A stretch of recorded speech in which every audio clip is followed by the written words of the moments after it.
الفنان فنان بعمله، مو فنان بعرض جسمه. كمل الفيديو الاخير. احنا ليش ماخذين الفن بانه الفن عرض اجسام، الفن ملابس ما انزل بها الله من سلطان. يعني هسه انت فنانه محترمه وجمهورك والناس تحبك، ما حاجه تطلعين بهيك مظهر، ما حاجه تعرضين. انت فنانه بعملك، مو فنانه بعرض جسمك.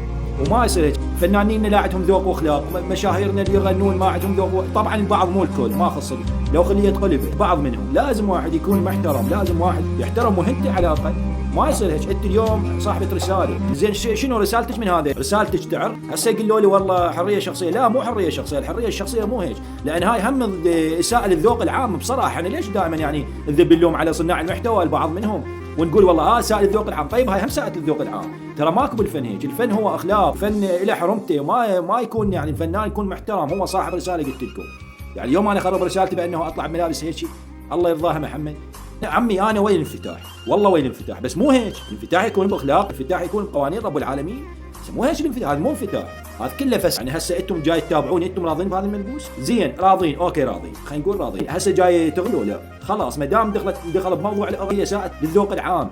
على الفنان يكون محترم، على الفنان يكون صاحب رساله باخلاقه، بملبوسه، باكله، حتى بكلامه بالشارع، لان هو مسلط النظر عليه، وهذا مكان حساس. انت دوم امام انظار العالم يا اخي، ما يصير هيك. انا هسه احكي بموضوع الفنانات، شو يصير من الفنانه لو لبست هيك ملبوس؟ شو يصير؟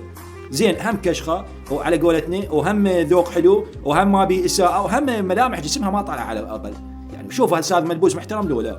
كل فنانه هسه تلبس سفور وخزي، انا متاكد راح تأيدني بهذا اللبس وتقول لبس حلو وما بي اي شيء. يعني زين طيب انت ليش ما تلبسيني؟ عيب؟ بالعكس، اللي لابسته هو رب العيب. شويه لاسي اون للشباب. زين باكر على هذا لبسك باثناء اداء عملك انت جايه بيه تعرض للشاب اخلاقه مو حلوه، لو صكمك يعني لو سوى له حركه، لو وقلت والله هو مو محترم. يا طيب تلبس هيك ملابس هي محترمه؟ شويه اتمنى شويه تراعن مشاعر الشباب كفنانين، يا ريت تحترمون هاي المهنه. تحياتي للجميع.